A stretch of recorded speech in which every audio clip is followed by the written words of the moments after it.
Segi para tamu ikan dan saksi diberi kehormatan Pak Serahi tokoh wayang dini Bapak Swito dilakukan Icah itu tadi satu kaberagen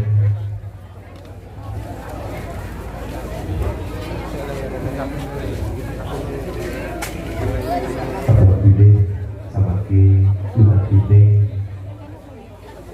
Padilaran wayang kulit dalam rangka ulang tahun pernikahan Mas Bapak Suto Ibu Mariati Puji Lumatkan di Raja Tansah Manggi Rahi Wijen Kamis Iksan Tolo Suki Kabir Sani Nantos Sedalu Lantas Lumatkan Kata Gelo Di Cahyo Bundadi Kabirakan Wilujen Dalu dan sekitar akan dibunuh di dalam kantos paripurane Acoro Kota Ikan Bulupo Ganti Rahayu Rahayu Kang Samil Pilati Wassalamualaikum warahmatullahi wabarakatuh.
Koncoku. Ya koncoku rono sik.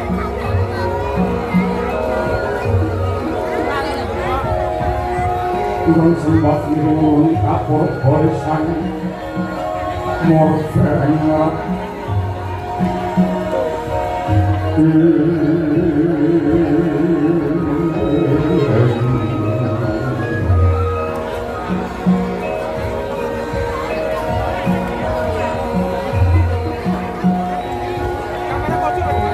samanane kang yang kanan sebentas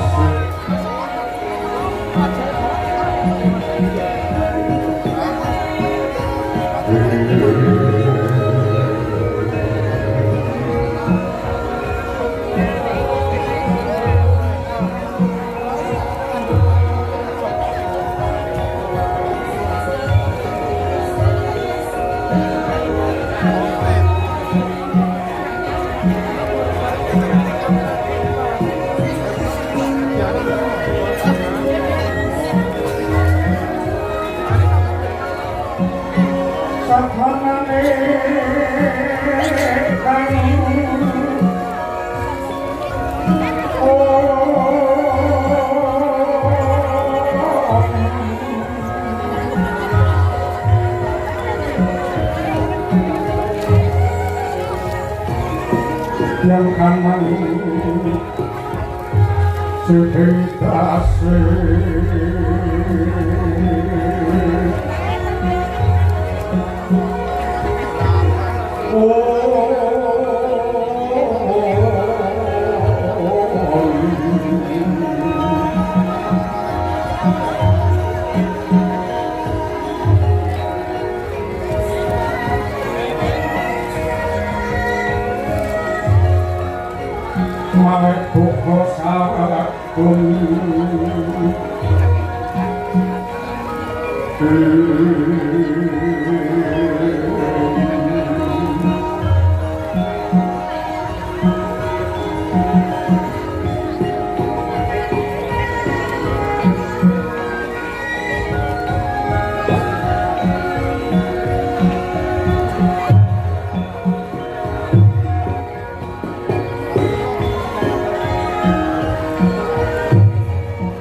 Kukira ilo sagung jumati kampianing gomor duasman Gusti Kamogo Tresno sarwa hormat salam berutusane pangeran Kanjeng Kasang dengan kula dadya basa padhang rahayine kita ing donya kang belajar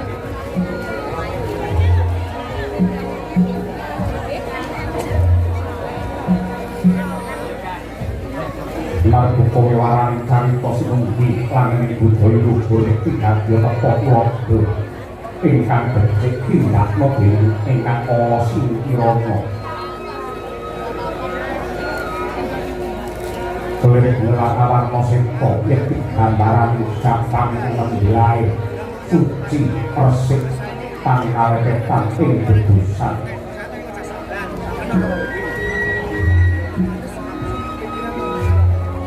Kebo minangka bumi bincang semingin dalang ingkang amurga kedok keprakak ing jantung dene kotak minangka kuburane dengan mangkuk dadya piwulan nadyan sinampiran dadak pangkat anggen panguwasa sinunggrana ingkang atupa upa nanging lamun dening sang dalang sinemplungake kotak yen terus tanpa dosa karunduk wong karma lan wong dharma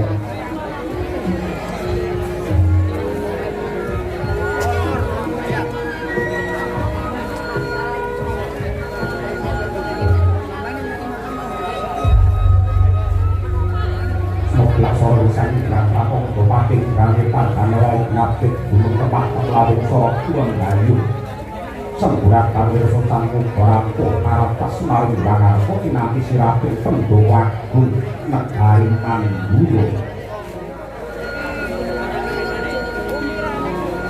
Pramila kawis tingal gelar-gelar ponan sirat klaben gaya mangkulaken sara Bimbangarko Sanadyan mugo negari Mandura pemitrang samake dadi pinter Dene Wiraharja samake dadi tebak Sumbawa Lumuhun negara ingkang kondhang samake tebak panandhan satemahan dadosaken bingung dilungkrungan tumrape Narendra kuning Mandura nggih ingkang ajeng Prabu Basudewa Warya Sudha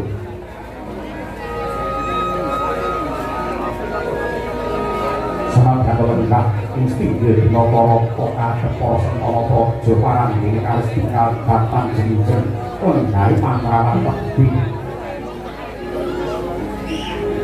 mangala pangkating sasmita ingkang rayi kalih satriya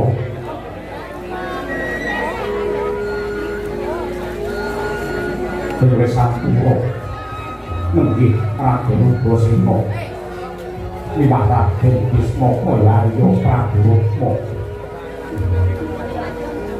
Sigrawati cara berejar sang moten langgonan dami beno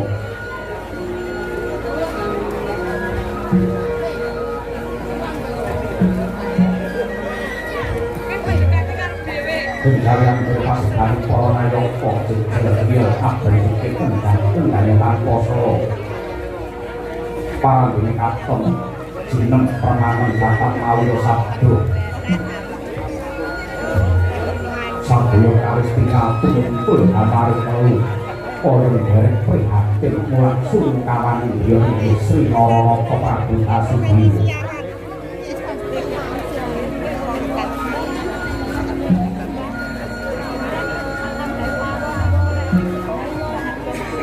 dengan dari jelakan disani sang Prabu Warya Sudha mangkono ingkang karya sing lisan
โย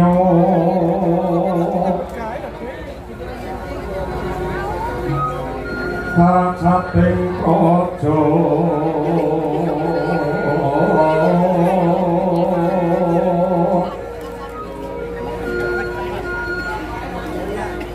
ขบวนยังโอโซนโนรี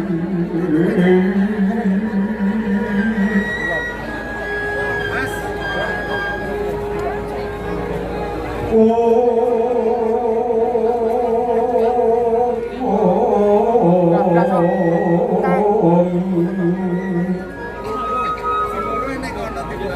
โอ้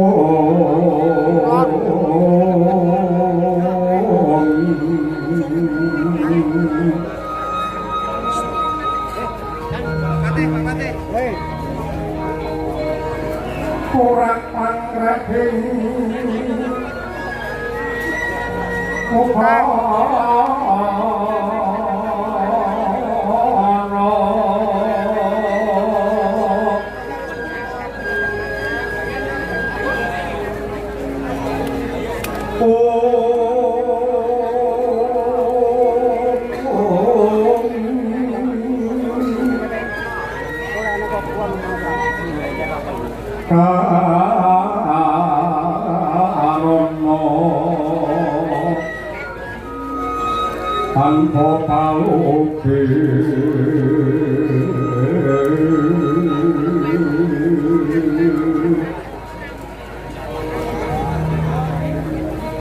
hati silas kuti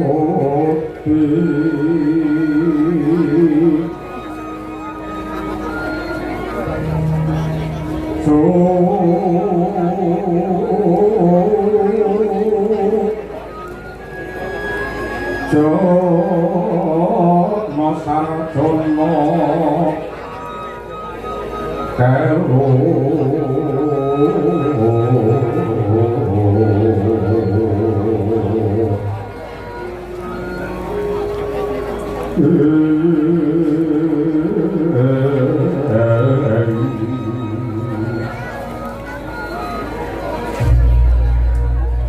kalau kulon Pawapito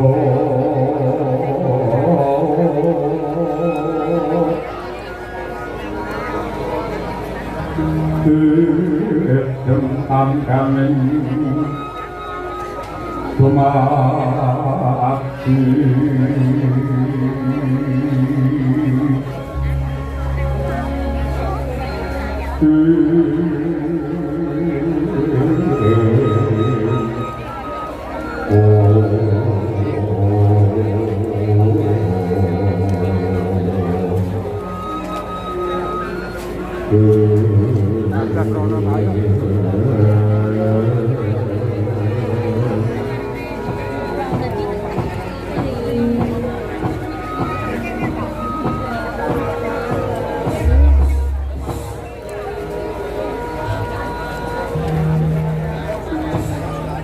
Irang suksmat diluwih uga paring pepanjung pringkan barang suksa temah daftar pepagedanganing cagak Mandura.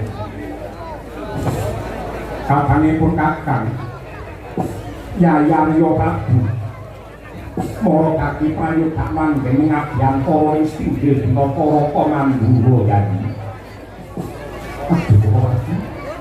Paduka jimat sendang kosan kanggo kanggo semanten. Sikap garaman saka pakurmatan paduka paringaken dumateng ingkang raying punggina. Dasaripun wiwit jenis kala nering sambi kulanggen kusuman boten langkung sembah pangabektinipun ingkang kunjuk wonten sandhap padha paduka Koko Prabu Mandura. Kadangipun kakang tak tampa gawe bombong rasa. Ora liwat pangestu kumara dadi Tampamana Bismaka. Kawula niki Gunawarna nggih kula pun dinanti kalian kula kalih. Mugi andadosaken jinating sang kula ora keri kadangipun kakang Inggris Sambura Yayi Ugrasena Mara Gati prayoga panggih suwan Yayi. Tinggi ngapuraken panuwun tanpa pati Koko Prabu. Wilujeng Skala ing sami kulangge kula sibuk boten sembah pangabekti. Minangka tandha pengajian dikunjuk sanad padha paduka ing Koko Prabu. Ya Yayi tak tampa gawe bombong rasa pangestu Mara Gati Tampamana Brasena. Kawula inggih berawal manggih kula pinampi tangan kula kalih. Kinalaken wonten ing jangga kapekatan wonten Jojo Praboyo. Kawak ora dadi kajuan. Pasan saking paduka ing Koko Prabu Mandura. Lah Yayarya Prabu kok Yayi Ugrasena. Apa to darung namiri palungguhan iki jeneng Sira Sakara. Adoh sunawi cedhak saya ndak lakoni yektine ana bab wigati ing bakal ndak praktek. Yektine pun kakang iki pun kakang iki pirangane menungsa sing rina wengi mung tansah gandrung karo kerukunan lan katentreman. Saya-saya bareng pun kakang pinitaya dening para kawula lan antuk pangestune para sepuh. Jumeneng mangka ing negara Mandura yektine ingsun mikul tanggung jawab sing abot tumrap banger bacing butet dening mulya rekasane wong sak negara. Nyatane palungguhan iki sing tak gambarake karo sing kababar iki malah tiba kosok balen. Negara Mandura hawane saya panas, kahanane saya ribet. Para kawula saka rasa tentrem merga mung tansah digura-gudha dening para brahmacora ingkang padha daksya marang wong cilik. Ingsun rumangsa prihatin yang kahanan sing kaya ngene. Lan yen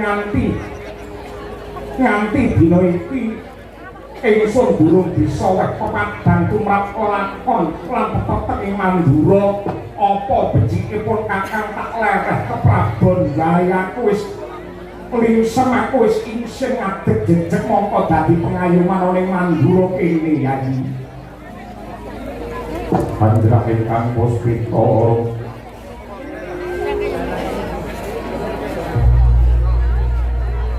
kasih Samiron ombre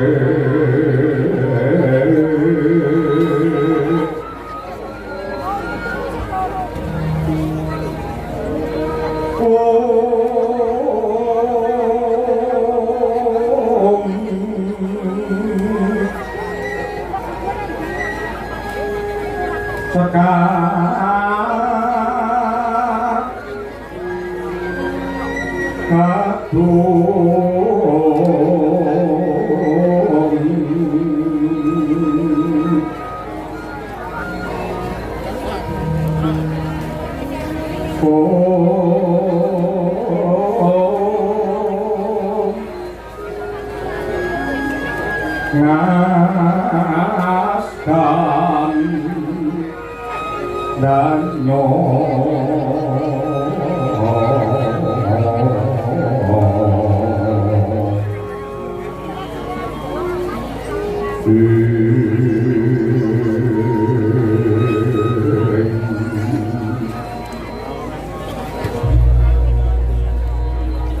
marah renaning griya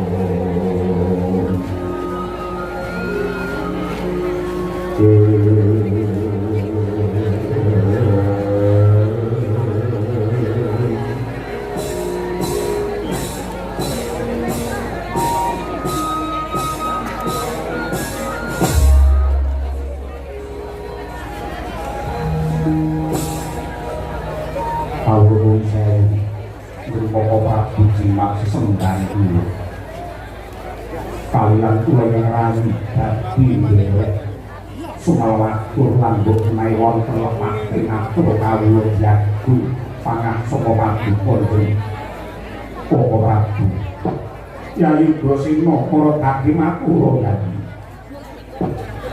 kula pangapunten awit saking pangestu padupun Para Prabu kula kelampahan ngrangket para brahmacora ing nganggo kamardikaning para dasih lan sasampunipun para brombolan kala wau kula cepeng pangareping para brombolan atur katerangan ingkang kanthi gamblang ingkang wosing ngigati tiang-tiang kala tumindak mungkar tumindak murka ganggu damel dumateng katentreman menika awit wonten ingkang andhekeni tegesipun para brahmacara kala ganggu dumateng para kawula menika pancen wonten ingkang perintah wonten ingkang bayar ora banjur sing blonjo sing merintah marang para brahmacara tau sapa Grosino pangapunten babar pisan kula boten duga wana kula boten wedi kula boten nyapa bilih ingkang merintah para gerombolan kala wau boten wonten sanes kejawi keluarga Mandura piyambak nenggih ingkang putra ing Sengkapura Anggir Adipati Baswara Kamsa ana dening Rudira kawan-wan Yekono bangsu nira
kapertawan pangan dikanyon di Pradelung Grosino lamun koyong dadi dedeng koting para berandal dedeng koting para brahmacara nenggih putra Mandura sang Kangsa Dewa mangkono sang Prabu Basudewa mung jegrek nganti kaya Tuguwaja datang karaos ndalewer prasasat kaya tangkis dadah ngalumpuh hatan garbe karakap kaya limala sanapa bebayune senadyan megap lan magep mereka agung kawibawaning ratu mangkono dia medhar sabda menawi mecah mata sepine kang swasana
Mugi paduka paring pengayoman dumateng jagat manungsa.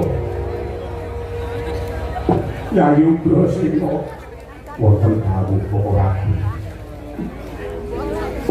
Ya sanadyan batin kuwi remuk rempu dadi rempon rasaku iki njula bareng ngerti yen kangsa sing dadi sumbere kamurkan nanging yektine yen gelem gereja gelem nalar lan gelem ngorak-arik karo sejarah sakukuwe lakon iki dudu klerune kangsa dudu lupute kangsa.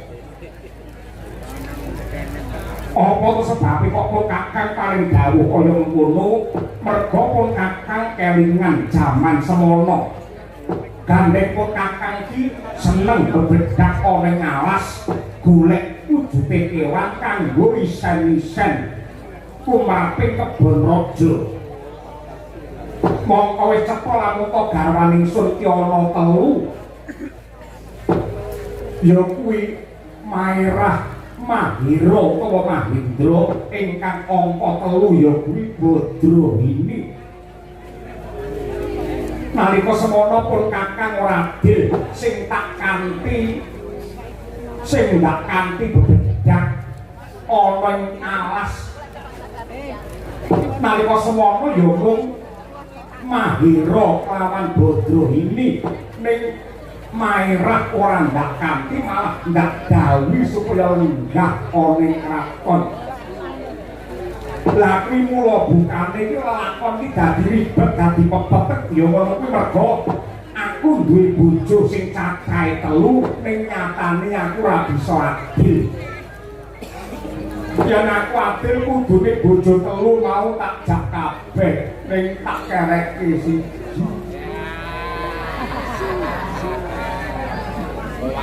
Bareng nyatane tak kereke siji temai dilayu merga kamurkane Narendra Gwagra Prabu Burawangsa sing wani nyidra resmi kelawan Mairah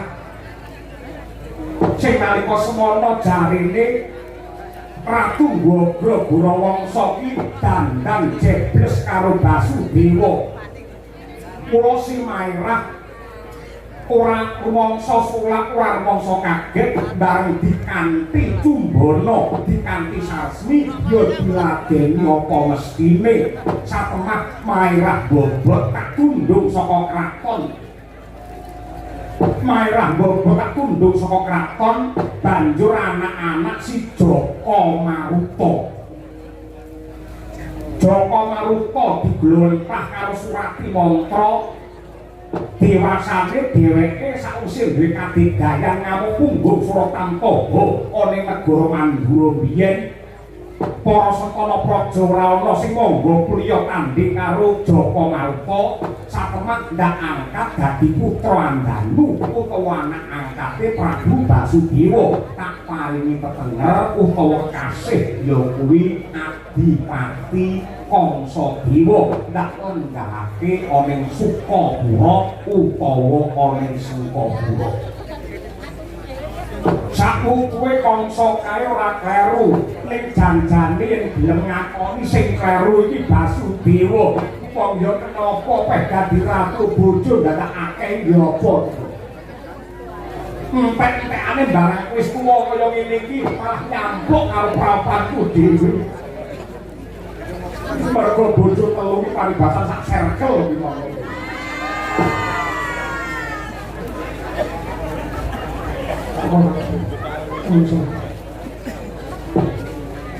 Pelampane nang sampun kawuli boten perlu dipun pendhalih nanging monggo sak mangke netepaken kawicaksanan kanthi adil lan adhedhasar kautaman. Dewi kinarya nyirep Prahara mrih yuwanane Praja Mandura kula suwun Koko Prabu sampun ngantos pidhih harema sampun ngantos mangko tingal. Nadyanto angger kangsa menika sampun kadhaku dados putra Maduka nanging gandeng kangsa sampun murang susila merak pacak Krajan Anggerya kedah nampi pidana jumbuh kaliyan pranatane praja sampun mampah. inggih kanthi mekaten ukum Praja Manggala tetep wibawa lan boten dipun sepelekaken dening sinten kemawon. Hambek kabeh kedah sama beda dana denda tegesipun adyanta wong liya braya yen pancen gedhe labi kedah pinaringan nugraha kosok pangsulipun adyanta keluarga kulit daging sanak kadang yen perlu putra menawi darbi kalpatan dhumateng negari kedah nampi pidana sakurmatipun. Ngolongeng driya mangun pungkan dwan riman leleno tanpa kanin yang tanpa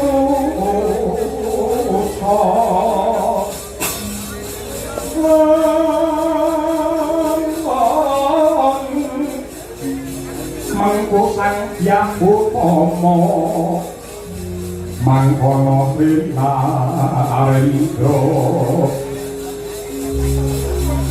Sinaring Jawasyon Hangrapo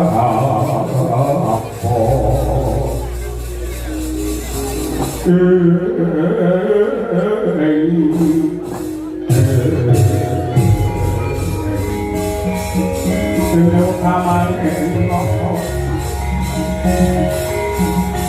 Terbukti bawalan kono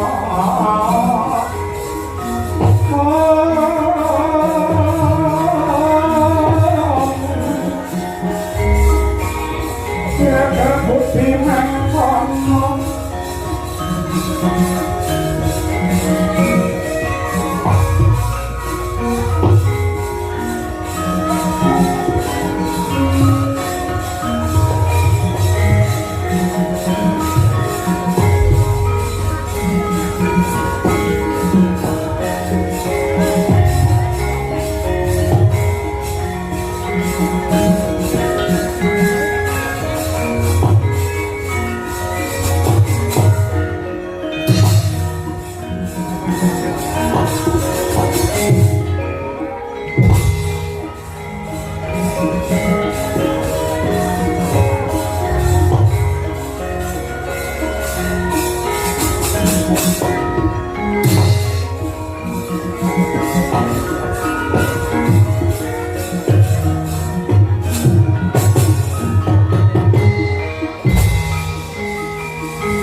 Adipati Sengkapura nenggih Sang Baswara Kangsa Yadra Amaruta Haryah munggah setinggil nyembah sesebrokan marang Sri Maranata mangkono ingkang marasida kawis tingal jawil jinawil resik kumalsik satemah dadya gayeng gumarengge anggerga apa wigati sang Baswara Kamsa prapta ana tinggil mandura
Cengayaane engrat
Ulun saya pamit pasang kalimat tapi dengan kulak manuk maweng kong kawan tuan Kanjeng Diwaji oleh semat moko ning ngaso paduka betelangkung sembah pangabekti kok unjuk wonten sandhap padha paduka Kanjeng Rama yo jagat yo dewa yo Bathara putraku Kamsa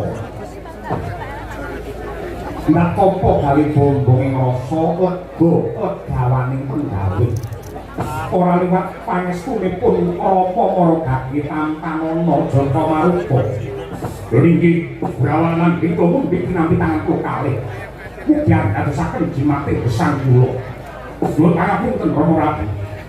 Dene kula tilar ing Tata Krami tebih saking Suba Sita lan Tata Krama tanpa piniji lajeng sowan wonten ngabyan para paduka nedenipun dintapasilaken.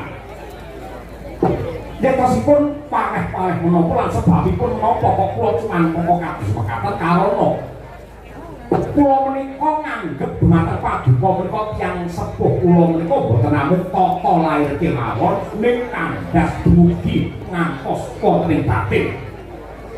Mila kala mangsa menawi wonten kawula ingkang ngrasani ngraosi awon dumateng paduka cocok kula iki boten trima, kula iki boten narimaken. Lah saya dangu kok kuping kula menika saya abang, saya panas amargi kathahipun para kawula ing sami ngraosi dumateng paduka. Lah ngeten.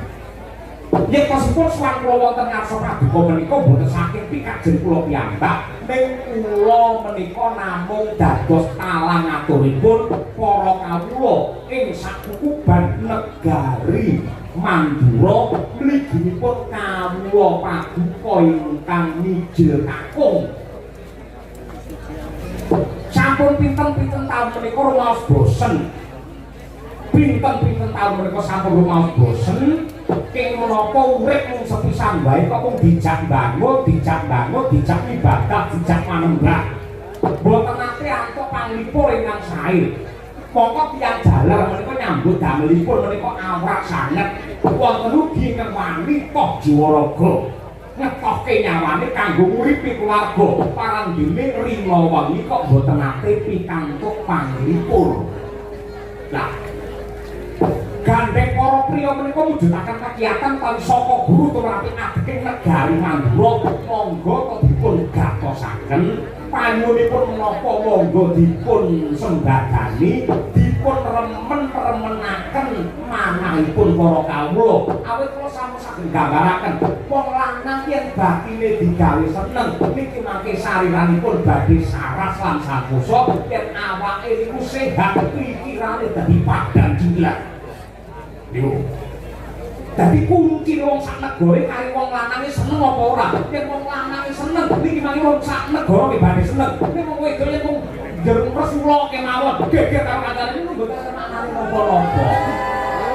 Mergo kuncine niku teng wong lanang. Kok nanti kriting dijine sing wedok, anggere sing lanang tetep rokak rokok niku aman. Nah, intine napa? Wong lanang-lanang niku mang kek hiburan. Mergo teng Mandura jaman sakniki kathah sanget wong lanang sing kapisan karo itu. Apa? Sewu. Lah carane nyenengke wong lanang. Sewu. Wingking kraton menika wonten sapi. Sing diwayangan iki lho. Sapi jenengan edan kok piye? Kisawai negara gandenge pamarentah sakniki mau kagungan paduka menika prayogi pun sewu mboten sakit kangge pangangge napa Mandura paring nyatane para tani teng mriki iki wis 20 taun ora awake akan nek ngobok namung badhe lan ajeng menika mboten perlu dipun tamburi pantun dipun tamburi palunjo lan maneka warna dipun bangun kemawon wujudipun wisma utawi wande iso wandi wandi niku warung alit-alit jentrek-jentrek udakara 100 warung ngoten teng lebete warung nanti dipun pasang wujude lampu udakara 10 watt ingkang ampun padang-padang lah teng lebete warung mau dipun paringi wujudipun jajan utawi panganan nenggih tahu sing iso guyu pikang sing iso jigang tempe sing iso gawe keplok ayam. Tapi napa to? Mereka mriku mangke tembang wau wonten nuwun sewu jajan ingkang wujudipun kados makaten wong lanang niku padha cantut mbregut jumangkah anggenipun makarya saya makan tar-kantar nggih saya makan tar-kantar yen wong lanang niku seneng atine niki jagat Mandura beres khusus sakjek jumblek aku dadi ratu krungu wae lagi ning warung ana bikang apa bikang sing secikan tahu sing iso guyu kuwi tahu cara ngendi kok tahu iso guyu lho tegesipun menika wujudaken semu boten kok panganan kaburi boten nek mriku mangke dipun pasang para wanita kuna susila kuwi gaweane ngantemi karo kancane boten wonten kuna susila niku tegese wanita ingkang nuwun sewu lelabi dumateng para priya ingkang irungipun lureh lureh dandan garing ngono boten garing dinamatu boten para wanita ingkang kecemplung wonten ing jurang cemeng desa mergo dolanan HP terus kecemplung jurang boten wonten wanita ingkang likur dumateng para priya lajeng dipun bayar nyanyi mijeti nggon mangke aku kaya umur wanita kala wau nuruti kangsane wong lanang wong wadon mau njur banyo nyanyi boten wonten ora cepet-cepet lho sewu begege wis Sajak risang kampiran Renang po kinempet kampet Woy ang madosakan Kung sangat maning sabon No kabuko namong pondosangan ni malo Yung sibukang malangnya api Yo itu kangen asing tiap Yo itu kan kudu garing Amat dipun rasakan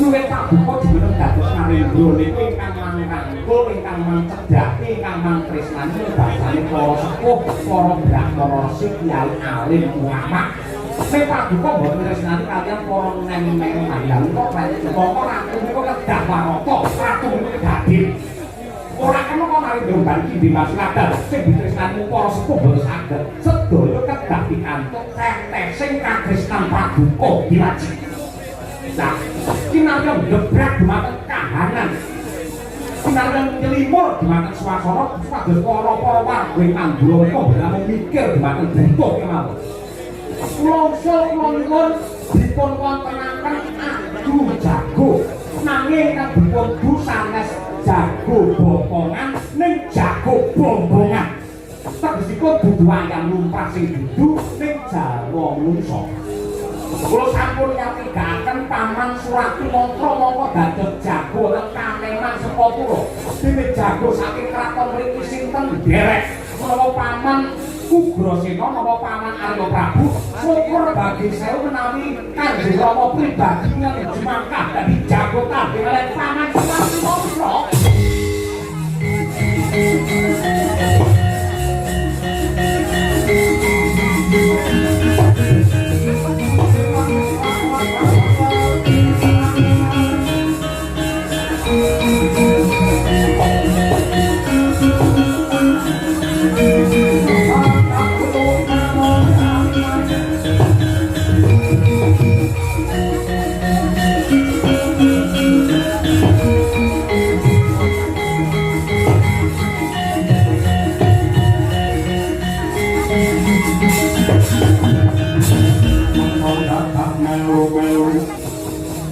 Kaya bukine wong aplik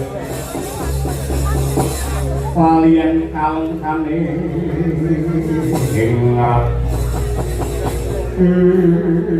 jagat dimobako wayah tak perlu jagat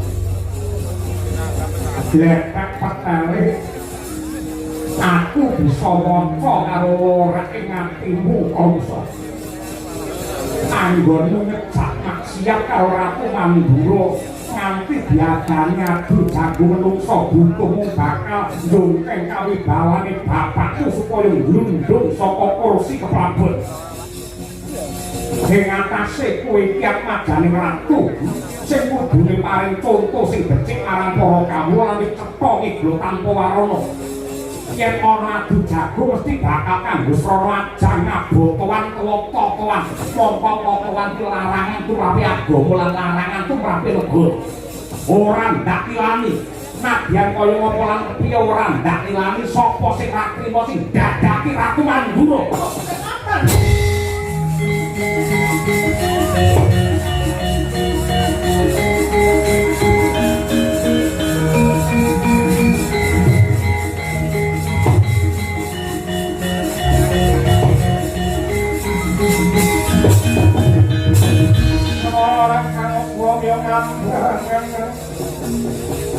Kadir karungan ing kaspose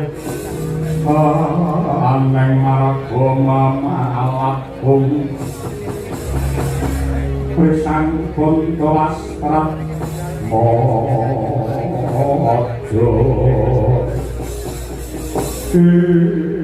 bunten diwaca tak menika dapat penggalih kanthi saestu paduka penggalih kanthi wening kula wani matur kados mekaten menika ngibarake wong kendel mesti duwe piyantuk maknanipun boten kok nama kula menika ngancam mincur dhumateng paduka diwaji babagan samboten nanging menika kangge srana slametaken para kawula mangga supados mulya lan remen prasaja kok ngantos kucewu ngapunten kok ngantos paduka mboten kepareng dhahar kula mboten kersa ngawontenaken adu jago menungsa tandinge jago seka kula karo kasepuhan Mandura nyuwun pangapunten sedaya lorek ing pakarti Sentana Praja Mandura boroke Ratu Mandura menika sampun wonten gegeman kula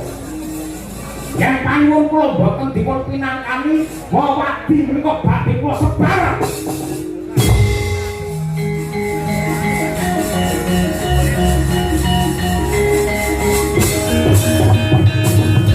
ojo brangat-brangat atau ucap iki wawadi apa apa lho kira dipeh bayi wingi sore kok boten ngerti. Ning menawi kula aturaken wonten mriki mangke mesakaken Kanjeng Diwaji dadi ulang kawibawane Buya Sentana Praja. Kula ngambil dalem paringkutan niki monggo catone karya kula.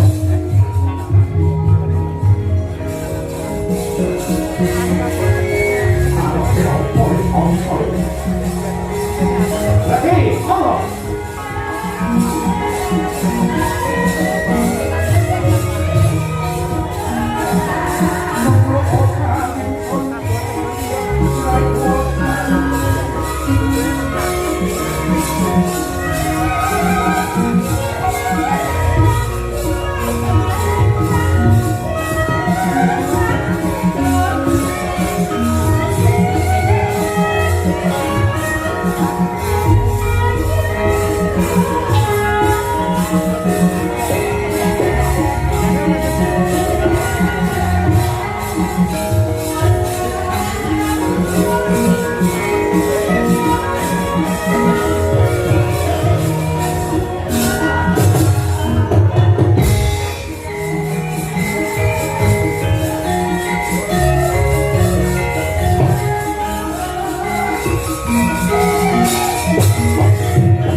Mula dadi kongso yen yo anggep Ratu Mandura lan Sentara Mandura duwe wewadi ingkang banger daging tubrukna sing mbok karepake sing ndi para kadhe pendongengo. Dongeng nggih dongeng, rembukan nggih rembukan. Ngapunten mriki mboten wonten kopi. Boten kok saya sing ngamani boten. Makan apa? Kenapa? Kulo pun makan pundi dulu.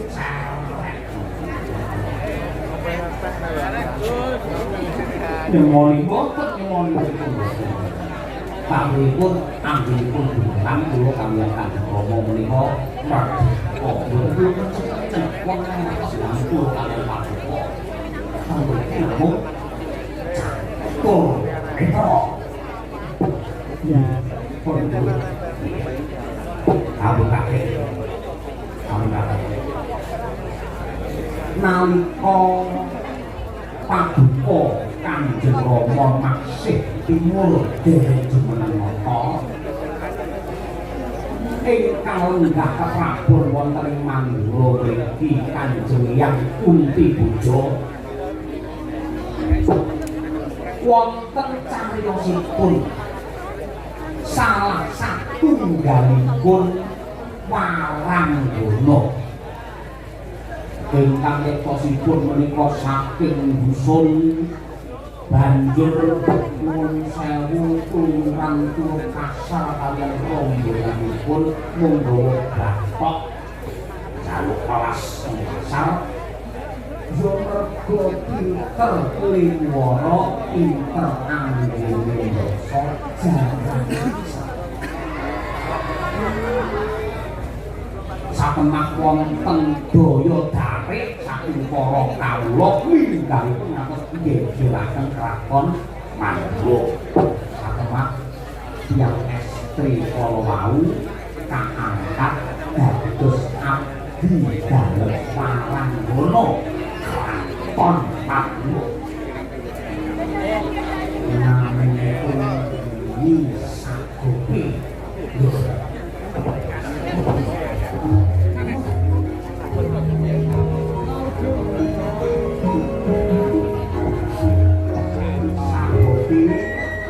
dadi abdi kraton rasa jenenge Sagopi lajeng dipun gantos nami ya sudah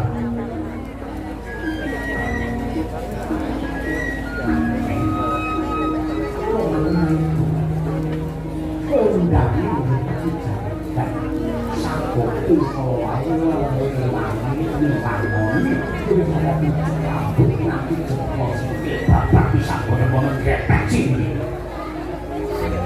boten cacat kukulan nggih boten suarane becik suarane apik pinter ngerso pinter ngedi busana ngadi salira satemah bab menika ndadosaken bingunge para putra Ratu Mandura milih saking Paduka Kanjeng Rama Basudewa Paman Arya Prabu Paman Ugrasena wong tau bokeng-bokeng Sagopi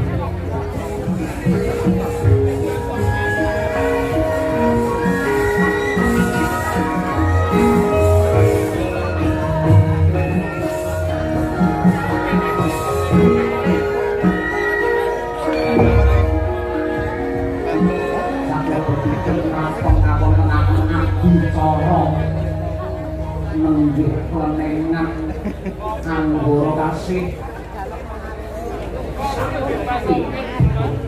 dan kalian putra pajake Mandura Paduka Kanjeng Rama lan kok meneng dhisik ana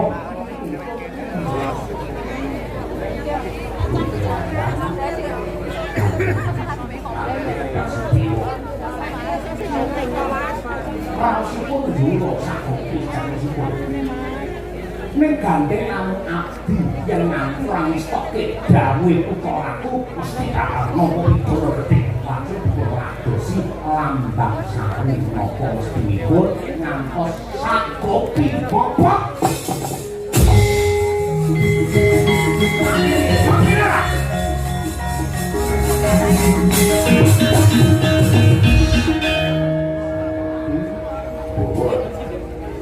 Mengabung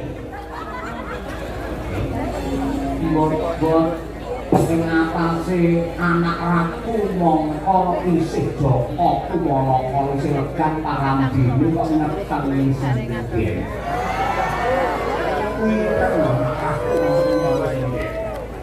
Sinden kala wau pun singkirake saking kraton merga bobot dipun titikaken wonten kagungan Yudha Kandhang dumateng tunggal sapak wol jinandika ingkang nami nenggih pun Benang Sabuka. Apa kok dene Benang Sabuka merga Basudewa sing duwe rasa tresna karo Sagopi men ora sujana pun sewu kok dikene Sabuka merga Sabuka nadyan lanang blegere ya lanang pun sewu sosisipun ayu.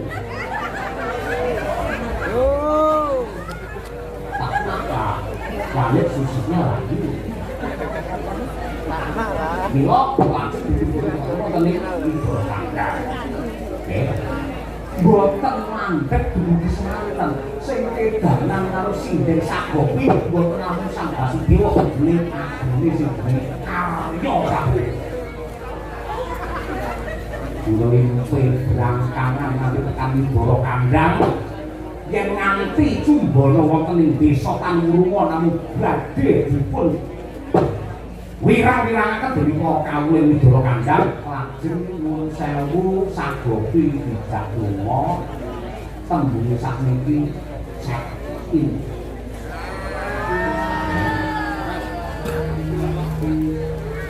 Lambang Sari anak-anak mulih mboten namung semanten kok ya ana sing nusul nek jenenge uga sena niki ya golek limpe kakange kakane limpe nggih belangkangan teng Yudha Kandhang ora ketemu kae anggenipun sambung tresna Ugrasena kaliyan Sagopi niku ugi anak-anak santane cocok ora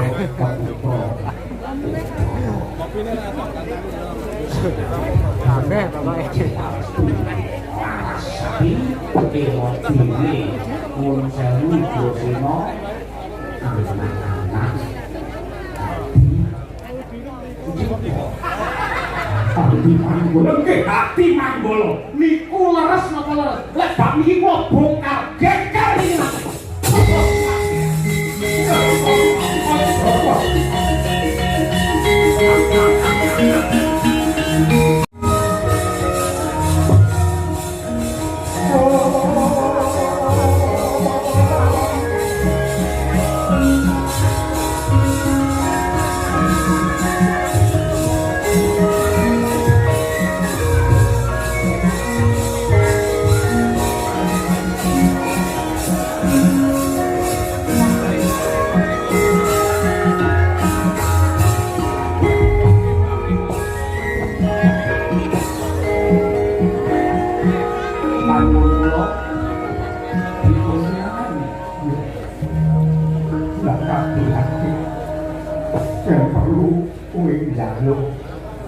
Kraton iki pengen dadi ratu Manggura tak turuti tak pisuda dina iki kula mboten pengen dadi ratu. Dadi ratu nopo mboten penak ngarep isin malah. Apa nopo utang sultan. Pun ternyata mawon ning nuwun sewu kaget saking para kawula setahun kanggo kula. Mangke kula bangun Kabupaten Singapura nang pimpang kaliyan Kraton Manggura. Muga-muga pengasih saka Hyang tansah anjangku pelakone pakmu cukup dadi kaca benggala jodoh muntuh apik.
pamoling suksma sinuk semaya winasya ing asati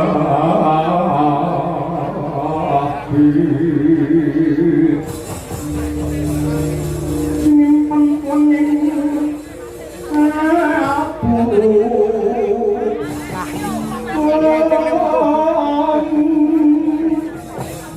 ambung angin warana kalen saking yek layaping luyut pintu kecating sumena sumusuping rasa jati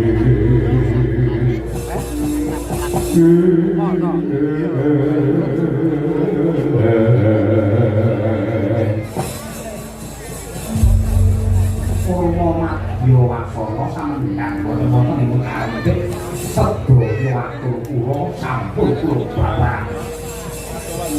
Kula mangli wekdal 7 dina. Lan nganti kasepuan Mandura boten miring jago wonten alun-alun Mandura tanding kalian Paman Suratimangsa. Yen menika badhe daya ngadheke Raton Mandura.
Kabangipun Kakang Yayi Arya Prabu Putri Yayi Ugrasingha.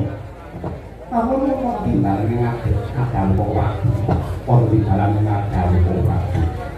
Nadyan kaya apa lan kepiye paribasane kangsa iki ibarate jaran lagi negar geni lagi dadi yen nganti geni dadi kok malah kok kembali geni kang lunga malah saya muruk makantar-kantar yen para penggede mung golek bener iki engko wong cilik sing padha kepingin kula kang mangkono turun kono apa kang dadi penjanji kongso ndak perintah Palungguan itu Grasina mung gawe ning pertapan Saparga ingsun kelingan lamungka Yayi Kunti Kalibrata duwe putra sing gagah Prangkosa Surasekti Mandraguna laire yen jare jenenge bungkus bareng ri Palungguan Isnuda tumana jenenge Bratasena golek ana Buyut Mandura sing uga kudu duwe tanggung jawab umat keslametane wong Mandura